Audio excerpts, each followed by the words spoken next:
Wis tak omongi to, nek tukon-tukon online kuwi aja tergiur karo rega murah. Ya ngono kuwi to kowe. Wong akhire gak manut karo ponakane dhewe, kursi lagi tuku rong sasi jeblok. Kowe ngono iki nek rega murah iki dipertanyakan kualitase ngono lho. Nyapa gremenge? Iki lho Mas, ponakan anu lekku, sik tak pateni sik. Lekku ning Sragen ki tuku kursi iki regane 2 juta iki sak busane ngene iki.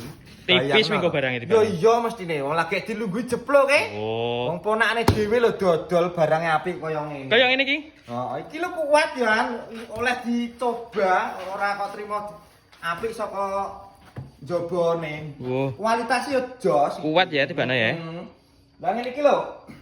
Tak dol murah ae lho iki. Piro? Iki tak dol 3.900.000. Ngene iki? Kaya ngene iki. Wis komplit sak busa sak bantale iki lho. Oh. Iki bedane iki lho, kandelan iki lho. Iki.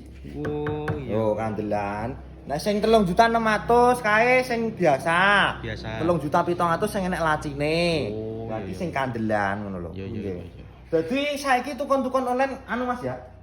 Karo kanca-kanca diomongi kabeh, aja tergiur karo rega sing murah ya. Nah, betul. Nah, rega murah iki dipertanyakan kualitasnya piye, kayune kandel apa ora ngono Mas ya. Iya. Nah, karo nek kanca-kanca arep tuku ning nggenku, langsung menuju ning bio profilku ya. Iki ning bio profil LA Furniture wis enek nomor WA-ne. Engko karek klik 1 kali terhubung karo aku. Karo sampean dhewe berarti.